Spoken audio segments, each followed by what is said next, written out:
Hail, hail, the Celts are here, and what the hell do we care now, guys? We've went and done it. Done the business against Hearts, that's it. The double is done, and we're staring down the barrel of an 8th treble. Guys, good to see you. How you feeling? Good, man. Good to see you, boys. A good victory. Feeling good. A bit of a formality, to be honest. I'm hungover. I don't know. You can say you're feeling good if you want, but I had too many beers yesterday, so... But it was magic. What a day. It was a good one from start to finish. It was a bit of a formality, I think, when we rolled into the game. We thought, oh, Hearts, sacked their manager, bad form. We're here for a party. It should be a good one. But, if we're live now on Facebook and YouTube, so anywhere you're finding us, please do drop a like, subscribe, share and retweet and all that good stuff, of course. But to get right into the weekend, guys, it was, the first 10, 15 minutes, it was hard work, wasn't it? They didn't make it easy for us, for sure. That opening 20 was a real contest, I thought. Tough game, man. Yeah, it was a tough game. Hearts were really up for it, and first 10, 15 minutes, don't think we really got our own half much, at that point. But then you look at the stats, I don't think Hearts actually had a shot on target, so I think we coped with that pretty well too. But getting Hatate back's made a huge difference. He was just brilliant, wasn't he? What a player, man. Absolutely phenomenal. I hope he stays next season, but he's the type of guy where you could just see a big money amount coming in, and why would a big club not want to buy somebody like that? He's just so good on the ball. I thought he was brilliant. Superb. Aye. Yeah, I thought at the beginning of the game you had Hearts, they had some decent pressure, but they didn't really look like scoring. I mean, 7 shots, 0 on target. I think the fact, even in the spells that they had good pressure, they didn't have much possession. Everything was just kind of winning the ball back, losing it, winning it, losing it instantly. They never had any real momentum. And I think that first 15 minutes, which is cliche in a game against a possession team where you try and attack them and go at them and kind of intimidate us. That kind of went into about 25 minutes really, because it was only after about 25 minutes I thought we really had a stranglehold in the game and were able to camp outside their box for the first time. But I never really felt. I always felt that if Hearts scored, we would score 2 more. I always didn't really feel the game was really at risk. Interesting. Yeah.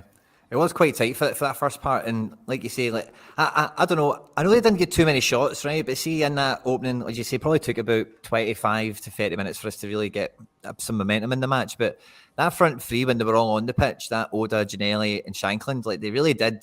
They tried to go for it with Celtic, with Ralston. Everything they were doing, they were trying to get in at Ralston, and then whenever we were trying to build out on that left hand side, Rio was brilliant, but seeing a lot of the really good stuff Rio was doing, especially in that first part, it was really quite deep in the pitch because they were kind of forcing us to really play out quite tidily from the back in that. So, I suppose that's quite true. But I was just quite impressed with that first 20 minutes, that front three especially, just how much they really did try and get after us, because it's not often you see that from a full front three in this league, particularly with the kind of game as it was. Because Hearts, you think looking at them in the table, they would be more...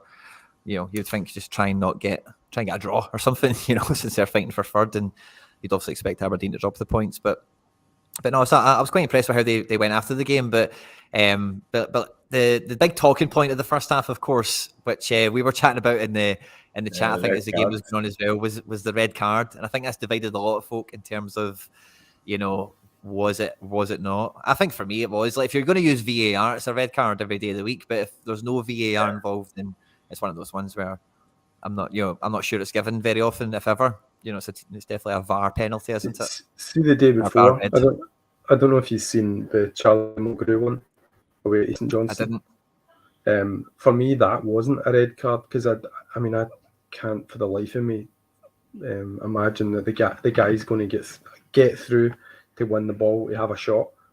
I guess it's a goal scoring opportunity, but in the Celtic game, for me, that was absolute clear that there was, at worst case scenario, going to square it to Kyogo.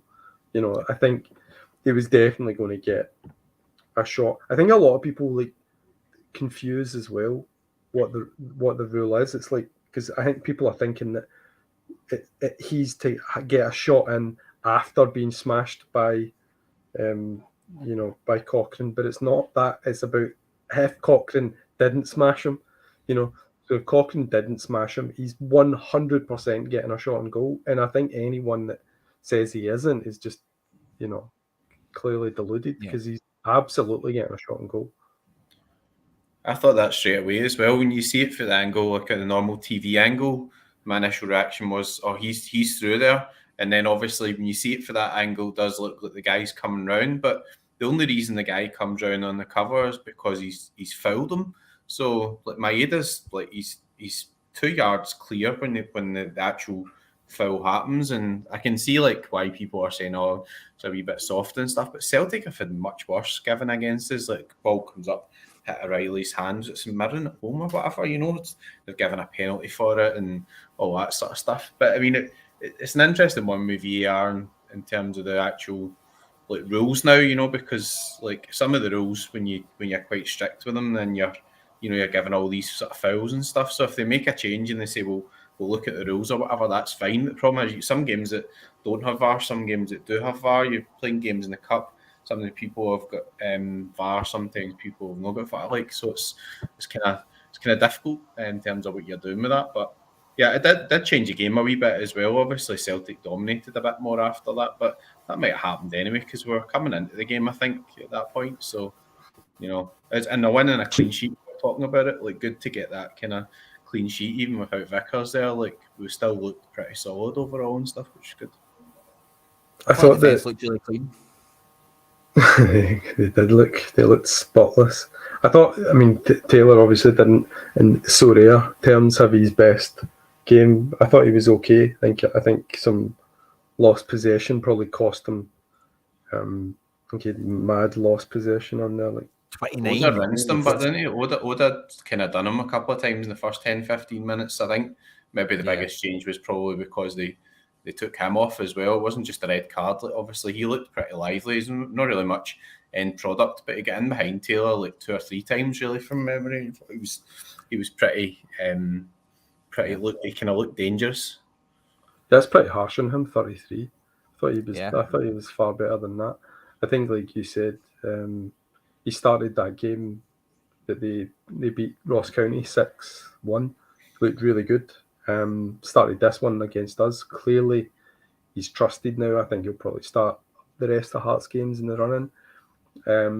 But yeah, Taylor definitely was struggling again. But I think that first 25 minutes, there was I guess an adjustment because you're bringing 2 defensive players into that unit who have not been playing. So you're going to get a wee bit of disharmony in there. But I actually thought, as much as obviously he's an ex-Rangers man, I thought Barry Mackay caused a lot of problems for Ralston up until the red card. I thought he'd kind of camped himself in that position. As soon as the red card came, it changed the dynamic.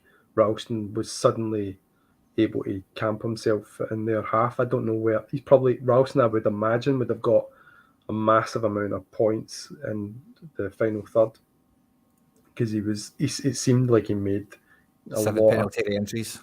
Yeah, he made a lot of movement in their half. But yeah, it was. I think once that red card came, it was just a matter of how many, really. Yeah.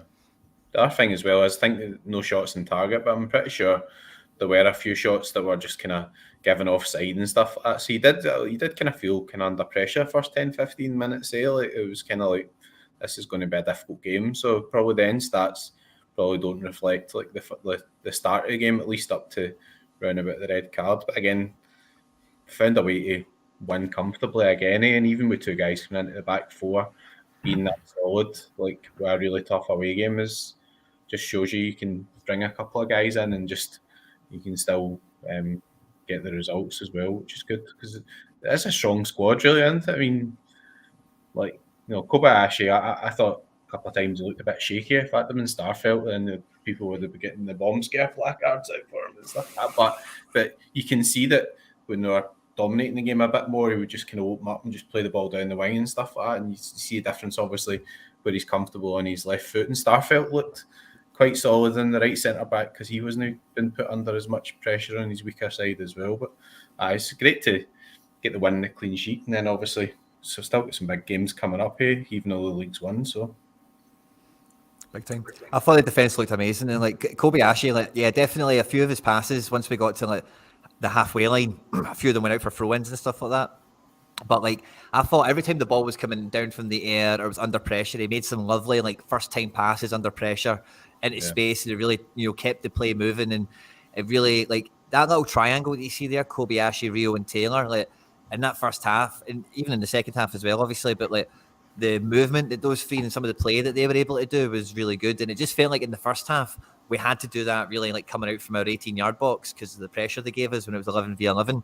Whereas the second half we were able to get them 30 yards from goal, doing that kind of interplay stuff and playing the passes. And it's obviously really where both the goals come from ultimately, isn't it? Is us getting them camped in, controlling the play, and then looking for that opportunity to weave the ball.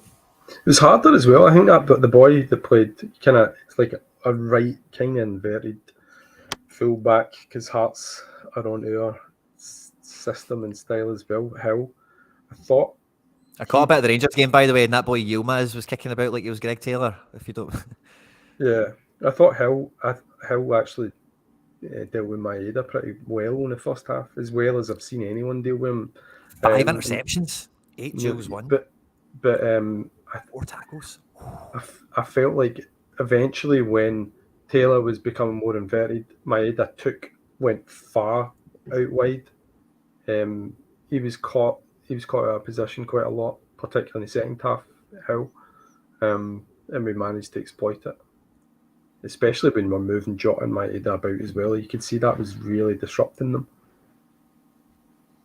Yeah, and again, same as the Derby match last week, the first time Maeda pops up on the right-hand side is the red card situation, because the whole game he'd been on the left-hand side, and then, boom, he pops up there, obviously catches everyone unaware. And like, as much as like, see one thing as well, just to quickly come back to the red card thing, just because it's a wee bit relevant, see what actually happens to bring down Maeda. We all know that, it's not an accident that they get their legs tangled when they're running. It happens all the time in football when people like leave their legs to look for it sometimes. I don't think Maeda has on this occasion, if you know what I mean. But he like is deliberately brought down. He knows what he's doing. He's denying the opportunity. Yeah. And it's that fright of, oh crap, Maeda's now on my side. When did he get here? Well, obviously, if you're a winger and you're playing, you're taught to run across the defender. So you're forcing them to either get out of the way, which they can't. I mean, because you're running at pace. They can get out of the way, so they've got to foul you. So it's just pretty much most wingers will be trained, to buy the foul there. So I think Maeda's just been cute. He's been smart, and he's won the foul. But yeah, I mean, definitely smart play. And again, you say coming for the right. I think it is. There was times in the second half as well where Jota's got that ball from the right, crossed it in. Maeda's, on the other side getting a header. So there's sorry, I'm just looking at some of the comments coming. That's pretty cool. That's brilliant, isn't it? That time Bell, absolutely phenomenal. But brilliant. I think just a little bit disappointing from a Sorare standpoint because my teams in particular would have thrived on a big Maeda performance, but not to be. But good day all round, really. I think getting a clean sheet as well. Because we've had so many games lately where there's been stupid last minute goals or goals that really kind of unforced errors. Taylor against Hibs against Motherwell in the last home game. So good to get the clean sheet. Yeah. Even like the game against St John's, you see there, so the goal for outside the box, and then St Mirren was like an early penalty, and then you went on and you won comfortably, but you're never in it SO5 wise after that initial goal, really, unless you had just the guys who like came on and scored. But that was a day where you were kind of lining up full stack, and then Hearts and the Hibs game just really, isn't it? As well. Yeah. So so look at St Mirren games, obviously. That was so painful as well, didn't it? So like. Taylor's he either bangs heavily or he's disappointing with a yellow low score. There he goes, a nice big score. I mean, these scores are just painful. But I think, like we said last week, I think Ralston for the rest of the season will do a similar SO5 job to Johnson. I think you'll probably see roughly what is there with Starfelt and Ralston. I think they're probably going to be the two highest scoring defenders unless Taylor gets an assist, which is highly likely in those last games. Kobayashi doesn't seem to have the high AA game, that Starfelt has yet. We might see some of that in the last 4 games. Well, probably the last thing I'd say just about the Hearts game is we also spoke last week about the possibility of playing a wee 220 team with all the Celtic subs, because they'll come off and maybe they can make something of it. And we had double decisive from the bench, Aaron Moy 4-0. So you might have got away with that just about if he did play Ralston, and could have probably got away with Kobayashi this week as well, perhaps. So be interesting. And I say some of these guys are still affordable in these cap modes, but at 220, having a wee cheeky Moy's quite expensive actually on the cap mode, but always nice and cheap. But having goal scorers on the benches, it's definitely a fun, maybe I'll be a fun part of because when you play with Celtic and Sorare, because they are so powerful, you want to have somebody available if there is an injury. Like everyone who's held their Ralstons obviously right now are rubbing their hands because you just walk into a great situation. But you pretty much always do know with some of the good ones, like Abada and whatever, they're always going to play. And there is kind of maybe a wee spot for them, and maybe, Abada, Moy, it could be a fun wee 220 play. But we've kind of mentioned them already, guys, without really mentioning them. But we're coming to next weekend, and it's rinse and repeat again from the semi-final. We're going to the baddies' place. We're going to take the trophy there for a tour, show them what it looks like now that we've won it. No fans, eh? That's one thing I think they really should have back at the Old Firm games. I used to love the Old Firm games where you had obviously 6,000-7,000 Rangers fans at Parkhead, and then you'd Celtic fans at Ibrox and stuff. And I know why it was changed and all that sort of stuff, but it'd be good to get that back because it's part of the atmosphere within the stadium. It's still a great atmosphere, but it's that kind of Celtic versus Rangers thing. It'd be good to see that back. It's not going to happen for this weekend. Obviously, we're never going to be allowed in at the moment, but I think that's something really they should change. I think it's interesting the way they lined up. Obviously, their fans are now running the team, so they wanted Morelos and Ken out. Certainly on paper, not the convincing victory that you would have expected. No. And I seen the 2 chances that Duck had. He had the one where both of them were pretty much 2 great chances. I watched the game. I had it on a telly. goal scoring chances. Yeah. I have Duke and Sorare, and I was on Scales Watch. two absolute. I mean, Duke for me is one player I would take to Celtic in a heartbeat. Absolute super quality player. Came through the Benfica academy, similar to Jota as well. But not only the 2 goals that he could have scored, I don't know if you've seen the red card or the potential penalty for Goldson. Probably not a red card, probably a yellow card and penalty, but nothing given. Anyway, my point is that I don't think Rangers have got enough to beat us. In fact, I think this game is going to be a formality. I think Celtic can win this 3-1, 2-0. I think it can be a real painful one for Rangers. If I can be straight with it, see from what I didn't really, I was more, let's say I was on Scales Watch, and then Duke was quite eye-catching. Clarkson was really good in this game. But, one thing that was noticeable from Rangers, they were a lot quicker in this match. See that front line of Sakala, Matondo, Hadji and Cantwell. I don't rate them, a lot of them, of course, right? But they're all quite quick. And, that's always dangerous in a match, particularly the way we want to build a match and interchange players in possession and stuff like that. So I think I'm actually, a bit more worried for the clean sheet part of the game. I'm still convinced we'll beat them, of course, but I'm maybe a wee bit more worried about the clean sheet in this game versus the semi-final if they're going to play like this. I think always gives us problems as well, doesn't he? He's always quite lively against us too. Morelos really does he? He's not going to play. I can't see him getting on. I think he's played his last game for Rangers. I think all the talk was that he's Field said something about him like negative after the game. I think that's his last game ever for Rangers. Yeah. He's definitely leaving anyway. They've said that for sure. But by the way, if he did play this game, I think it'd be great for Celtic because he's been hopeless. But I think they'll line up probably with Sakala, Hadji, and that boy Matondo. I think we could run away with this game. By the way, I'm normally fairly conservative with my approach to the Old Firm games, but I think we could run riot in this next game because, as you say, there's a good chance that they'll get chances, of course.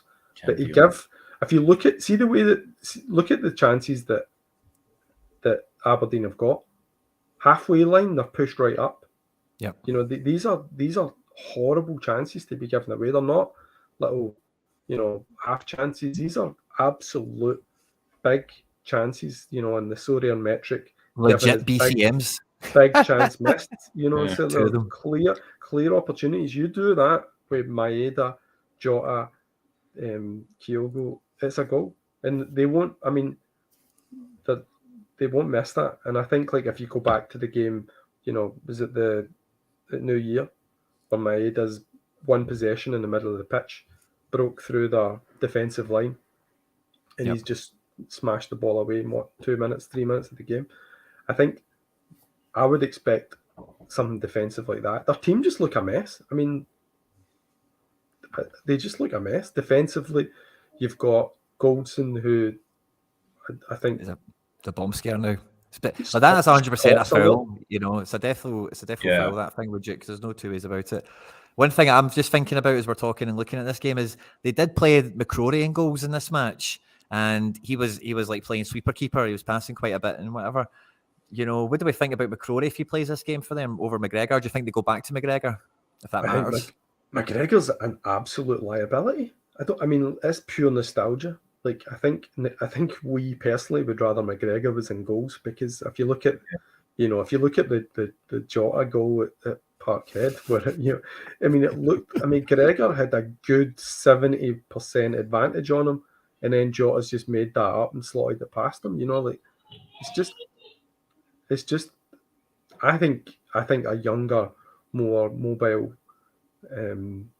goalkeeper is absolutely advantageous for Rangers. I've not seen much of McCrory, to be honest with you, but statistically he seemed to have performed pretty well. He seemed like he was under a lot of pressure in that game. McGregor is just done. He's been done for 2 or 3 seasons. Wasn't even on the bench either, McGregor, was he? So I wonder whether it was just complete rotation there because McLaughlin was on the bench, but obviously his age and stuff as well. It's just because of it's a kind of dead rubber type thing. So he made a couple of saves as well, McCrory. So, but I've not really. Where was he last season? Send him alone somewhere. I don't really recall seeing him playing much, to be honest. But I think somebody made the point before about they're talking about him like he's a youth prospect. The guy's 25. He's been round about Rangers in that capacity for some amount of time. I think Rangers go out in the summer and bring in another keeper. There's a lot of talk about some in the Championship. Personally, I could see Xander Clark going to Rangers because he is a Rangers fan. But when it comes to this game at the weekend, they're going to need to be absolutely on form to beat us, and I can't see it. Yeah. Last time we went to their place, this was the team that lined up. Obviously, we lost Greg Taylor early into the match, and Juranovic came on with his World Cup hangover in the left back, which wasn't a great one. But I think we'll probably see a very. I think it'll be obviously. I don't see Forrest starting this game. It'll be Jota, but I think it'll be the exact same team we've seen play against Hearts, and with the kind of with most of the stuff we've spoke about already this week, like in terms of building the team out. And going to attack this match, I think we're very much in form and have got all the kind of dangerous players going into the game. And with them being at home, we're probably going to start the match in the same situation as when they do go a goal down against us and they have to come out and attack, because normally, you know, they don't like doing that. They like to try and counter. So with them being at home, there may be a bit more pressure on them to do that at 0-0. And then, you know, like I think this could be like you're saying, with us won the title and they feel good atmosphere in the club, I think that, you know, the boys are going to be right up for going to their place and being right against the tide and putting a show on. So yeah. Rangers could be a bit flat as well. Like what usually happens is you get that first 10 minutes and the crowd are proper behind Rangers and it's everything's all to play for type thing. But realistically, apart from the actual individual game, there isn't really anything to play for. Whereas Celtic will be on a high, surely, after all the different sort of performances. And I remember that 2-2 game well as well. I mean, obviously, Jota was unwell and there was some sort of bug or flu or whatever went through the squad. And Ange just said, well, we picked the guys that it affected the least. And Celtic weren't really good that day, but still come away with a draw. And that's the thing too, Celtic. Yep. Have so many situations where they could easily have been 6 or 7 points lower than they are just now, but just that sort of winning mentality has been phenomenal, and it makes a huge difference over the course of the season as well. Yeah, Chrissy D's in the chat agreeing there. He's loving it. Give them a good hammer. Yeah. I just think like as well, defensively they had Davies injured on Saturday, so they've got, you know, again more kind of shifting and changes in their defensive line. They're going to probably have Suter come in there, who obviously made that mistake at Parkhead as well. I think in the young, is he Turkish? Is he? He's Turkish, isn't he? Yilmaz. Yeah, he's Turkish. Yeah. Yeah. I think it's going to be a test for them, and I know that they like to play up to the fans and all that, but their players are too smart for that now. They've been there and won.